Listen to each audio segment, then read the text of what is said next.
శారదా శారదాంభోజవదనా వదనాంబుజే సర్వదా సర్వదాస్మాకం సన్నిధిం క్రియాత్. శృతిస్మృతిపురాణానాం ఆలయం కరుణాలయం నమామి భగవత్పాదశంకరం లోకశంకరం. ఇవాల్టి రోజున పరమ పవిత్రమైనటువంటి అత్యంత మహిమాన్వితమైనటువంటి శ్రీ జోగులాంబ పరమేశ్వరి సన్నిధానంలో విశేషమైనటువంటి పూజను చేసి ఇక్కడ బాలబ్రహ్మేశ్వర స్వామి సన్నిధిలో కూడా మహాభిషేకాన్ని నిర్వహించి ఆ భగవత్ సన్నిధిలో జగన్మాత సదాకాలం సుప్రసన్నురాలిగా ఈ క్షేత్రంలో మనల్నందరినీ కూడా అనుగ్రహించాలి అని విశేషంగా ప్రార్థన చేశాం. అదేవిధంగా ఈ క్షేత్రం యొక్క అభివృద్ధి కార్యాలని వేట్లయితే సంకల్పించారో ఆ సమస్త కార్యములు కూడా అమ్మవారి యొక్క అనుగ్రహంతో నిర్విఘ్నంగా ఏ విధమైనటువంటి ఇబ్బందులు లేకుండా అత్యంత ఉత్తమమైనటువంటి రీతిలో ఆ పనులన్నీ కూడా చక్కగా జరగాలి అని అమ్మవారి యొక్క సన్నిధిలో ప్రార్థన చేశాం.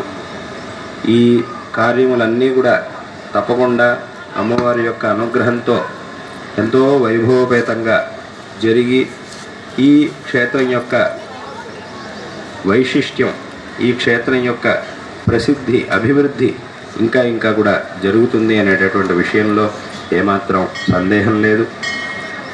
మన భారతదేశంలో ఉన్నటువంటి 18 శక్తి పీఠాల్లో ఇక్కడ ఉన్నటువంటి అమ్మవారి యొక్క 18 శక్తి పీఠాల్లో ఇది ఒక విశిష్టమైనటువంటి శక్తి పీఠం. అలాగే ఈ శక్తి పీఠం యొక్క శక్తిని ఎంతోమంది ఎన్నోసార్లు తమ యొక్క అనుభవంతోనే తెలుసుకున్నారు. అటువంటి ఒక విశేషమైనటువంటి శక్తి పీఠం కాబట్టి ఈ శక్తి పీఠం యొక్క మహిమని భక్తులందరూ కూడా విశేషంగా తమ యొక్క అనుభవంతోనే తెలుసుకొని అమ్మవారి యొక్క అనుగ్రహానికి పాత్రులయ్యారు.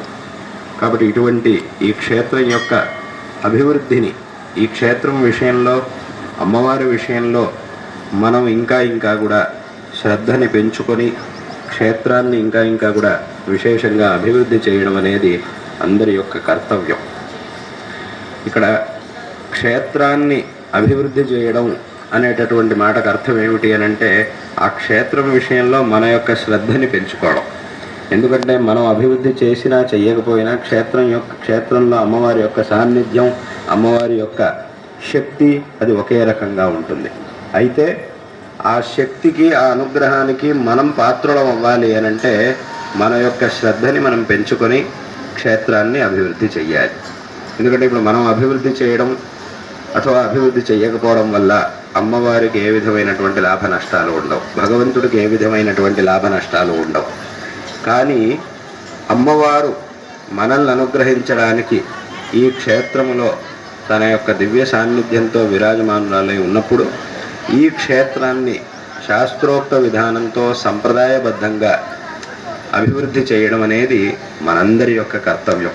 కాబట్టి ఆ విధంగా మనం ఎంత శ్రద్ధని పెంచుకొని ఎంత అభివృద్ధి చేస్తామో, దానికోసం ఎంత శ్రమిస్తామో అంత అనుగ్రహం ఆ అమ్మవారి యొక్క అనుగ్రహంతో, అమ్మవారి యొక్క కృపతో భక్తులందరికీ కూడా ప్రాప్తం అవుతుంది. కాబట్టి ఈ విధంగా ఇక్కడ సంకల్పించినటువంటి ఆ అభివృద్ధి కార్యక్రమాలన్నీ కూడా భవిష్యత్తులో చక్కగా నిర్విఘ్నంగా సంపన్నం అవుతాయి అనేటటువంటి విషయంలో ఏమాత్రం సందేహం లేదు. అనాది కాలంగా శక్తి స్వరూపిణి అయినటువంటి అమ్మవారి యొక్క ఆరాధనను మన దేశంలో చేసుకుంటూ వస్తూ ఉన్నాం. మనుషులు మాత్రమే కాదు, స్వయంగా దేవతలు కూడా తమకి ఎన్నో కష్టాలు సంక్రమించినప్పుడు ఆ కష్టాల నుంచి బయటపడడానికి అమ్మవారిని విశేషంగా ఆరాధించినటువంటి విషయాన్ని మనం పురాణ ఇతిహాసాదుల ద్వారా తెలుసుకోగలుగుతూ ఉన్నాం. కాబట్టి దేవతలు, మహర్షులు, అవతార పురుషులు, విద్వాంసులు, కవులు నుంచి సామాన్యమైనటువంటి మనుషుల వరకు అందరూ కూడా అమ్మవారిని విశేషంగా శక్తి స్వరూపిణి అయినటువంటి అమ్మవారిని విశేషంగా ఆరాధించినటువంటి విషయాన్ని మనం ఇతిహాసం ద్వారా తెలుసుకుంటూ ఉన్నాం. ఎంతోమందికి భక్తులకు అనుభవంలో ఉన్నటువంటి విషయం ఏమిటి అని అంటే, ఏదైనా ఒక పని ఉన్నప్పుడు ఇక ఈ పని జరగడం అనేది అసాధ్యము అనేటటువంటి పరిస్థితిలో కూడా శక్తి స్వరూపిణి అయినటువంటి అమ్మవారిని ఎంతో శ్రద్ధాభక్తులతో ప్రార్థించినప్పుడు ఆ అమ్మవారి యొక్క కృపతో ఆ పనులు అత్యంత సులభంగా జరిగినటువంటి అనుభవాలు ఎంతోమంది భక్తులకు ఎన్నోసార్లు కలిగినాయి. ఇంక ఈ పని జరగడం అసాధ్యం అనేటటువంటి పరిస్థితిలోనూ కూడా అత్యంత శ్రద్ధాభక్తులతో ఎవరైతే అమ్మవారిని ప్రార్థించి ఆరాధించారో వాళ్ళ యొక్క అనుభవంలో ఈ విషయాలన్నీ కూడా ఉన్నాయి. కాబట్టి అటువంటి ఆ శక్తి స్వరూపిణి అయిన అమ్మవారి యొక్క ఆరాధన అనాది కాలంగా మన దేశంలో ఉన్నది. విశేషంగా మహాభారతంలో ఒక సంఘటన గురించి చెప్పాలంటే, మహాభారతంలో యుద్ధం, కురుక్షేత్ర యుద్ధం ప్రారంభం అవడం కంటే ముందు ఒక సందర్భం ఉన్నది. ఏమిటి అనంటే, ఇక తర్వాత రోజు నుంచి కురుక్షేత్ర యుద్ధం ప్రారంభం కాబోతోంది. ఆ సందర్భంలో కృష్ణ పరమాత్మ అర్జునుడిని పిలిచి అడుగుతాడు, అంత నువ్వు యుద్ధానికి సిద్ధమయ్యావా అని అడుగుతాడు. నేను అన్ని రకాలుగాను సిద్ధంగా ఉన్నాను, యుద్ధానికి అన్ని రకాలుగాను సన్నద్ధమై ఉన్నాను అని చెప్తాడు. అప్పుడు భగవంతుడు ఒక మాట చెప్తాడు, ఏమిటంటే, నువ్వు అన్ని రకాలుగాను తయారై ఉండొచ్చు, కానీ ఒక పని మాత్రం ఇంకా మిగిలింది అని అంటాడు. ఏమిటది అని అడిగితే అప్పుడు వెంటనే అంటాడు కృష్ణుడు, నువ్వు అమ్మవారిని విశేషంగా ప్రార్థించి అమ్మవారిని ప్రసన్నం చేసుకోవాలి. అమ్మవారు, దుర్గా అమ్మవారు చక్కగా నీకు ప్రసన్నురాలై నిన్ను అనుగ్రహిస్తే అప్పుడు మాత్రమే నీకు యుద్ధంలో జయం లభిస్తుంది. కాబట్టి నువ్వు ఇప్పుడు ఆ ఒక పనిని ఇప్పుడు చెయ్యాలి.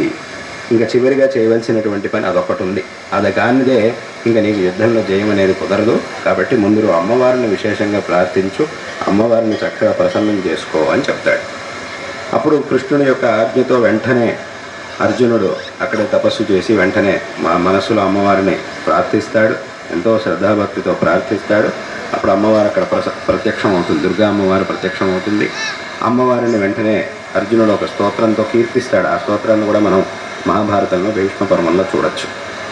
ఆ స్తోత్రంతో అమ్మవారిని కీర్తిస్తాడు. అప్పుడు అమ్మవారు విశేషంగా అర్జునుడిని అనుగ్రహించి విశేషమైనటువంటి శక్తిని ప్రసాదిస్తుంది. ఆ తర్వాత యుద్ధంలో పాండవులకు జయం, అదన్నీ కూడా తర్వాత కథ. కాబట్టి దీన్ని మనం మహాభారతంలో కూడా చూస్తూ ఉన్నాం.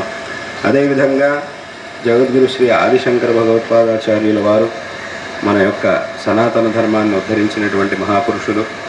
వారు తమ యొక్క దిగ్విజయ యాత్రా కాలంలో ఎన్నో క్షేత్రాలకు వెళ్ళి, అమ్మవారి క్షేత్రాలకు విశేషంగా వెళ్ళి అక్కడ ఉన్నటువంటి శాస్త్ర విరుద్ధమైన ఆచారాలు, ఏదో కాలంలో ప్రారంభమైనటువంటి శాస్త్ర విరుద్ధమైన ఆచారాలన్నింటినీ కూడా సరిచేసి మళ్ళీ శాస్త్రబద్ధమైనటువంటి సాత్వికమైనటువంటి పద్ధతుల్లో అమ్మవారి యొక్క ఆరాధనని కూడా ఎన్నో చోట్ల ఏర్పాటు చేశారు.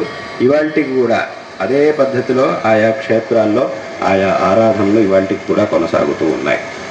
అదేవిధంగా ఈ సనాతన వైదిక ధర్మం యొక్క నిరంతర ప్రచారం కోసం వారు స్థాపించినటువంటి శృంగేరి క్షేత్రంలో ఈ దక్షిణామ్నాయ శృంగేరి శారదా పీఠం యొక్క అధిష్టాత్రి దేవతగా శారదామ్మవారిని ప్రతిష్ఠ చేశారు. ఆ అమ్మవారి యొక్క నామంతో ఈ పీఠం, ఈ శారదా పీఠము అనేటటువంటిది ఇవాళకి కూడా విచ్ఛిన్నమైన గురు పరంపరతో కొనసాగుతూ ఉన్నది. కాబట్టి ఈ విధంగా ఇందాక చెప్పినట్టుగా దేవతలు, ఋషులు, అవతార పురుషులు, రాజమహారాజులు, కవులు, విద్వాంసుల నుంచి సామాన్య జనాల వరకు అందరూ కూడా అమ్మవారి యొక్క విశేషమైనటువంటి ఆరాధనలు చేసి అమ్మవారి యొక్క అనుగ్రహానికి పాత్రులైనటువంటి వారు. కాబట్టి ఎలాగైతే ఒక శిశువుకి తల్లి యొక్క రక్షణ అనేది ఎంత ఆవశ్యకమో, ఆ తల్లి యొక్క సంరక్షణలో ఉన్నప్పుడు మాత్రమే ఆ శిశువుకి విశేషమైనటువంటి రక్షణ లభించి ఆ జీవితంలో చక్కగా తల్లి యొక్క శిక్షణలో విశేషమైనటువంటి అభివృద్ధి అనేది సాధ్యమవుతుందో, అదేవిధంగా ఆ శక్తి స్వరూపిణి అయినటువంటి అమ్మవారి యొక్క అనుగ్రహం మనకి లభించినప్పుడు మాత్రమే మన జీవితం అనేది